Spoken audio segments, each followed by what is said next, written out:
Okay, team, I got some big breaking VR news, and by that I mean PSVR uploaded a YouTube video. I saw it on Twitter. A YouTube video was uploaded. Pretty excited to check this out because there hasn't been too much coming out about the PSVR 2. I've been on the fence about getting it. I'm probably going to get it. When I say on the fence, really what I mean is that I haven't been able to find a PS5 in stock, so it doesn't matter. I wouldn't be able to get it if I wanted to. That being said, I'm sure I'll get one eventually. So let's take a look at this trailer they dropped and see just what's happening in the virtual PlayStation world.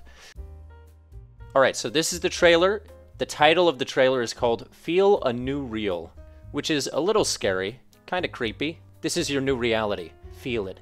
So let's get going. Let's hit play. Let's check it out. Oh! I always hate it when a trailer starts with a jump scare. Okay, so this was all captured on PS5. Let's check it out. Okay. Okay, so my first groundbreaking piece of commentary here is that the controllers look nice. They have joysticks. Is that good tech commentary? Very epic. Let's take a quick look at the form factor again. I know they've released plenty of images of it, but I do find the controller little halo design pretty interesting. It'll probably protect my knuckles a bit better than the Quest ones do for when I inevitably punch the wall incredibly hard. I've broken skin before. It's bad. Open that door. Open the door. Not actual gameplay. Looks beautiful. Whoa! Another jump scare. Or maybe it's just good editing. I don't know. Ooh, 4K. I mean, you know what they say. 4Ks are better than 1. I regret that. I'm cutting that from the video. Let's go up. Let's go on. Bring vibrant worlds to life. Ooh, eye tracking, eye tracking.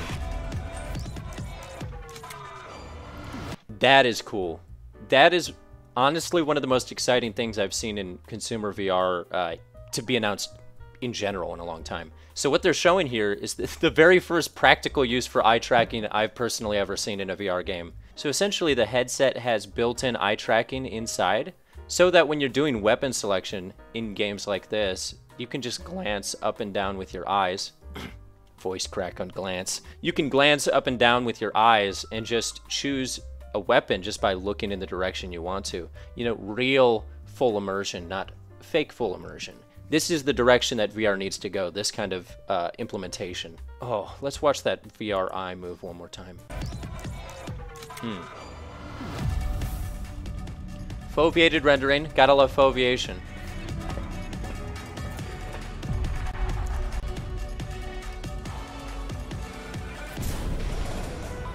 Deep full immersion. You gotta have that good field of view. I mean, this is all pretty standard stuff now. They're just talking about how you'll be fully immersed because it has good resolution and a good field of view, which is important.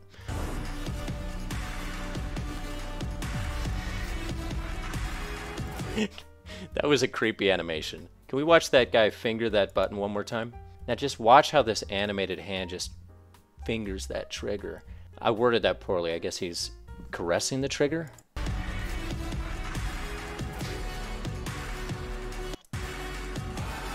That is important though. Finger detection is important, all animations aside.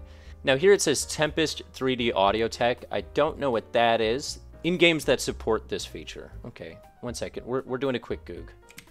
Tempest 3D Audio Tech. We're at the blog.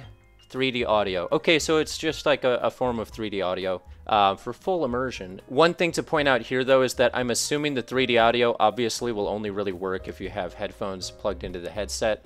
But, you know, get yourself some PlayStation branded headphones and that won't be a problem. Or non-PlayStation branded. That's just what I'm assuming they would say. Okay, virtual surround sound. I'm into that. Surround me. Okay.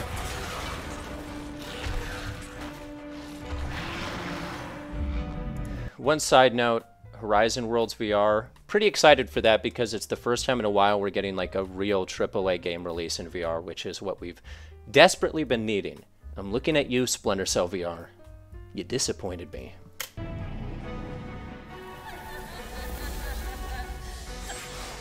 Sensory immersion. Wait, what do they mean? Headset feedback. What is that? Does the headset vibrate? Is that what they're talking about? It does. The headset vibrates. In games that support that feature. Unless I'm wrong here. That's cool.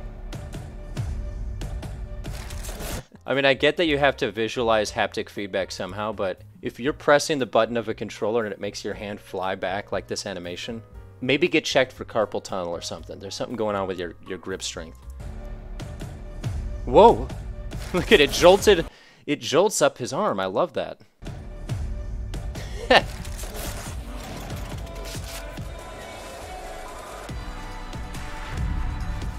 Adaptive trigger. Adaptive trigger, that's fun. But really, it's kind of interesting that most of this is just talking about how their controller has like haptic controller things built in. I was expecting most of that.